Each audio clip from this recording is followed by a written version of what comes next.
Hi guys, how are you doing? Greetings from Australia.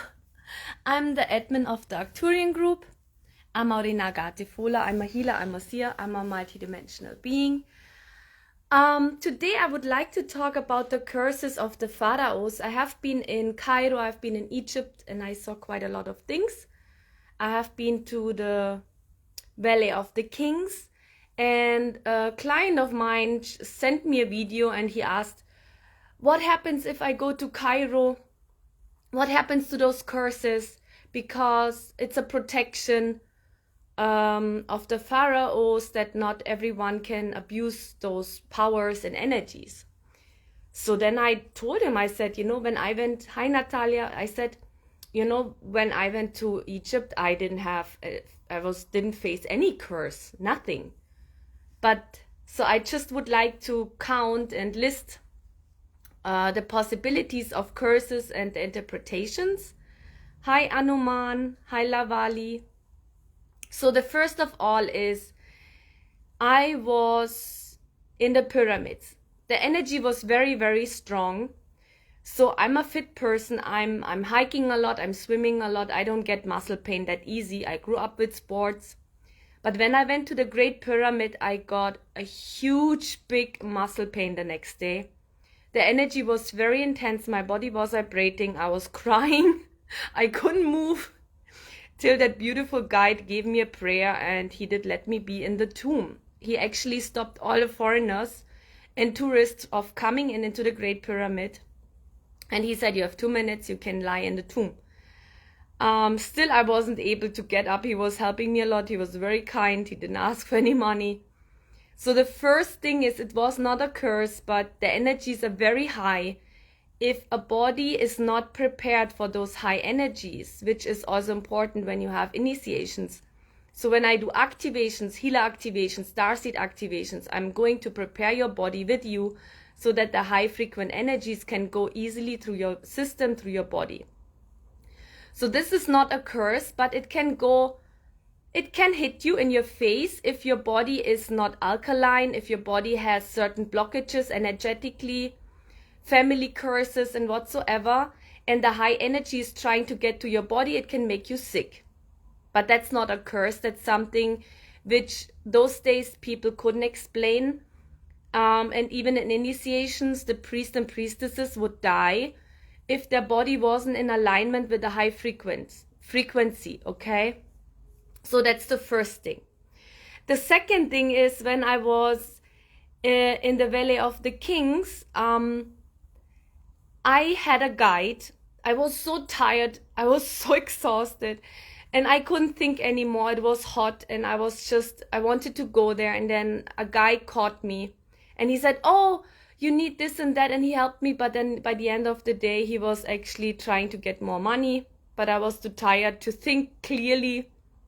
So he came with me, but just his presence was so low frequent that it was, afterwards I figured out it was just, he would cheat, he would lie just to get money. Like big time, more than everyone else. And because of that, a lot of tiny little mosquitoes came a lot towards me, and they bit me and it hurt. And I realized, wow, I need to stay away from him because I couldn't smell him. His body odor was very off, not because of he was not clean, it was of his energy. I have the ability of hearing, smelling, tasting, seeing energies and feeling energies. Like all my senses are active, so I can help you people out there.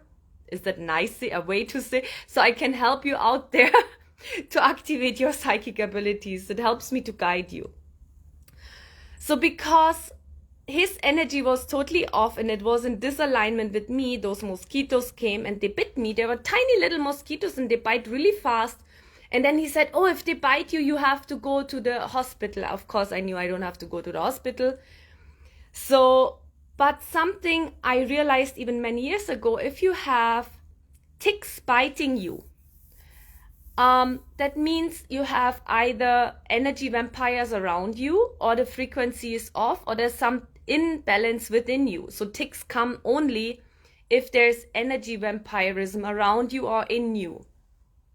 Otherwise, they don't come. So in that moment, I was like, wow, okay, those mosquitoes are biting me and I need to get away from him. That was the second thing, which could be called a curse of the pharaohs, which of course is not, because I know about frequencies, so I knew it has nothing to do with the curses. It was about me staying away from people who don't have the right intention.